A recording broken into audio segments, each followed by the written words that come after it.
श्रीहरिं परमानंदम उपदेष्टारमीश्वरं व्यापकं सर्वलोकानां कारणं तन्नमाम्यहम्।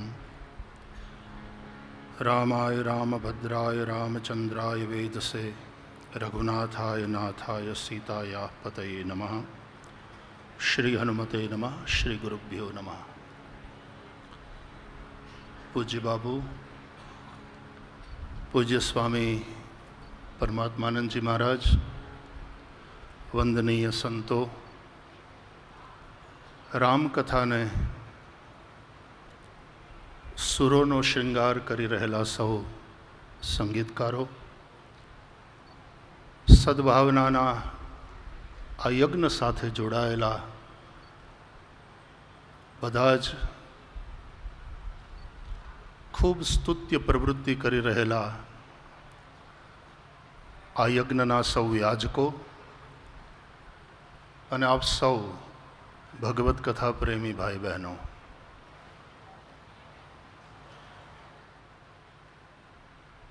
ભગવદ્ ગીતામાં એક બહુ પ્રસિદ્ધ શ્લોક છે. જેટલો પ્રસિદ્ધ છે એટલો જ મહત્વનો છે ને આપણે સૌએ યાદ કરવા જેવો છે કે સૃષ્ટિનો પ્રારંભ થયો ત્યારથી યજ્ઞ સમેત સૃષ્ટિ બ્રહ્માજીએ ઉત્પન્ન કરી.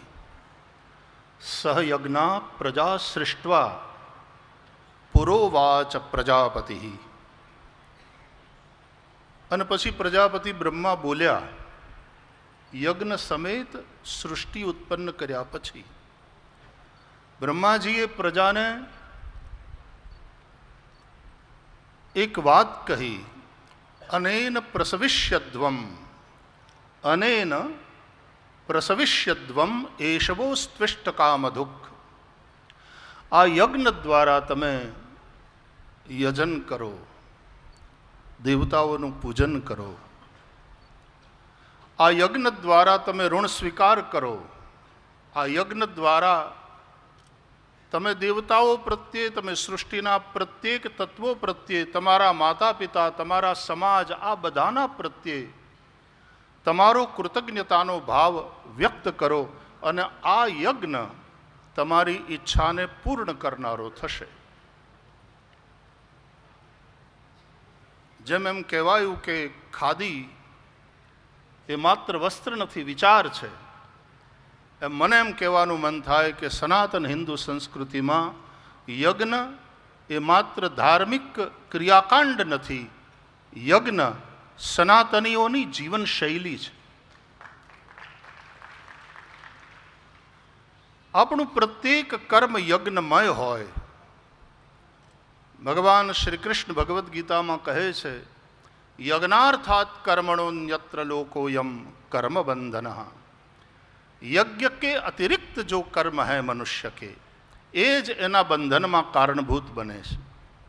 અને તેથી આપણે કર્મને યજ્ઞની ઊંચાઈ ઉપર પહોંચાડીએ.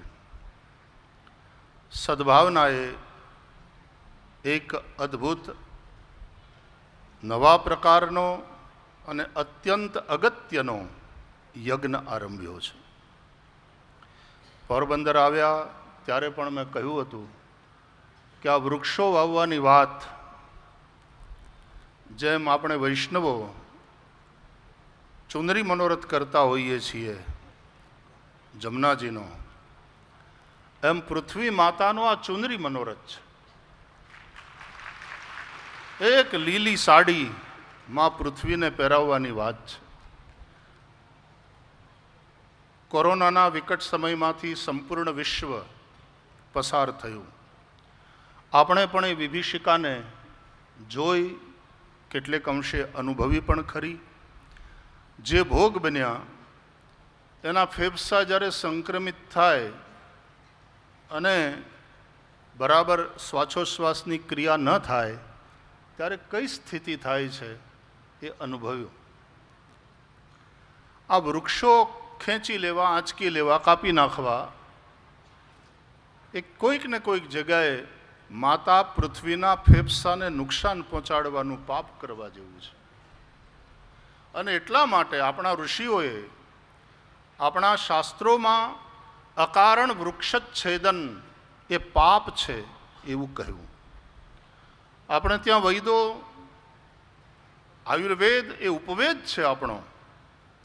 અને વૈદો જ્યારે કોઈ ઠેકાણે જડીબુટ્ટી ઔષધિ બનાવવા માટે થઈને લેવા જાય,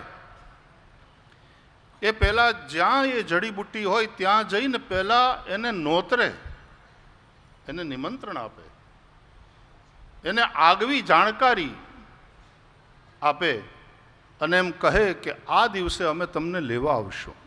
સંવેદનશીલતા જુઓ સનાતન સંસ્કૃતિની.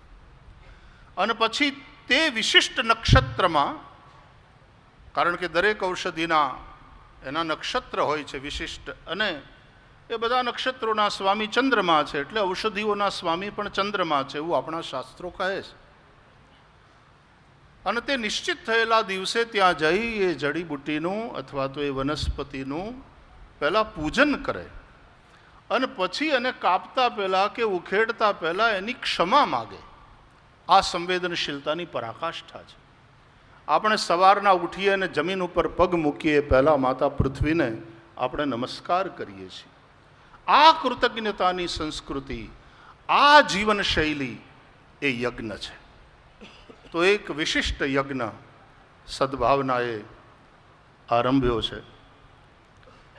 એમાં આપણા વૃદ્ધો માટે, આપણા વડીલો માટે, જે હવે વડલા જેવા છે, જેની છાયામાં હજી પણ સંતાનો રહે જીવે તો ખૂબ શીતળતાનો એને અનુભવ થઈ શકે, પણ સંતાન વગરના કે એવા કોઈ આશ્રય વગરના વૃદ્ધોને માટે થઈ અને એક બહુ ભવ્ય એવો વાનપ્રસ્થાશ્રમ બનાવવાની યોજના સંસ્થાએ કરી છે.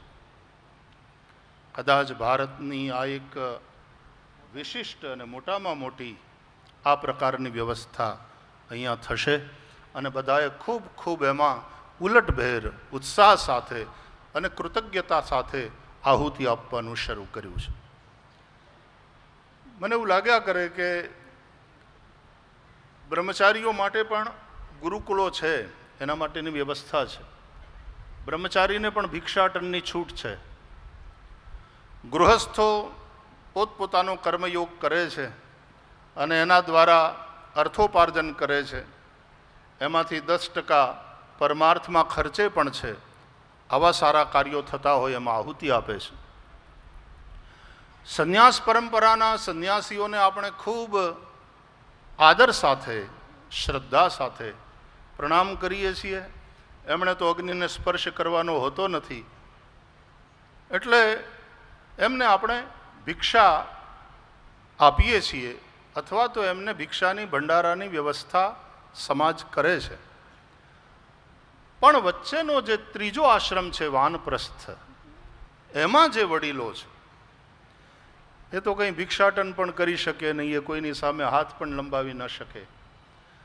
અને એવા એ વડીલોને માટે કંઈક વિચારી અને પછી હવે એને સન્માનભેર, સન્માનપૂર્વક નિવૃત્તિનો એનો જે ગાળો છે એ જીવવાનો અધિકાર છે, એ સરકારે અને સમાજે સુનિશ્ચિત કરવું રહ્યું. સંતાનો જેના હોય એ પોતાના માતા પિતાને સાચવે, એ તો આપણી સંસ્કૃતિ છે અને કરવું જ રહ્યું. નહીં તો અકૃતજ્ઞ એવા આપણે કહેવાઈએ અને કોઈક ને કોઈક જગ્યાએ દોષનો કે પ્રત્યવાયનો આપણે ભોગ બનીએ. પણ જેને એવો કોઈ આશ્રય નથી, સંતાનો નથી, એવા વડીલોને માટે આ ખૂબ સુંદર કાર્ય થઈ રહ્યું છે. પૂજ્ય બાપુ રામકથા દ્વારા આપણું સૌનું માર્ગદર્શન કરી રહ્યા છે. જેમ રાજકોટ છે એમ રામમય બન્યું છે અત્યારે. પૂજ્ય સ્વામી પરમાત્માનંદજી મહારાજનું માર્ગદર્શન અને એમના અધ્યક્ષતામાં અને એમના સંરક્ષણમાં સંસ્થા સરસ રીતે કાર્ય કરી રહી છે. આજે હું પણ અહીંયા વ્યાસપીઠને વંદન કરવા માટે અને આપ સૌને જય સિયારામ કહેવા માટે ઉપસ્થિત રહી શક્યો એનો મને પણ આનંદ છે. અને આ સરસ યજ્ઞ જે સદભાવના દ્વારા થઈ રહ્યો છે, સાંદીપની દ્વારા ભગવાન શ્રી હરિની પ્રસાદી રૂપે 5 લાખ રૂપિયા એની અંદર સાંદીપની પણ આહુતિ આપે છે. પૂજ્ય બાપુને પુનઃ પ્રણામ સાથે પૂજ્ય સ્વામીજીને વંદન. આપ સૌને વંદન, સૌને જય સિયારામ.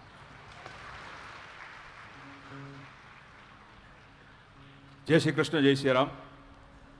પૂજ્ય રમેશભાઈ ઓઝા જ્યારે પોરબંદર મળવા ગયા ત્યારે ખૂબ સરસ મજાની વાત કરી કે આપણને બધાને મંદિર બનાવવાની ઈચ્છા હોય, હોસ્પિટલ બનાવવાની ઈચ્છા હોય, અન્નક્ષેત્ર બનાવવાની ઈચ્છા હોય, પરંતુ જો વૃક્ષ વાવીએ ને તો એમાં જીવતા ભગવાન રહીએ. એટલે મંદિર બની ગયું, તેમાંથી ઔષધિઓ મળે એટલે હોસ્પિટલ બની ગઈ, અને અન્નક્ષેત્ર એટલે તો લાખો પક્ષીઓ માટેનું નિવાસ સ્થાન અને આશરો.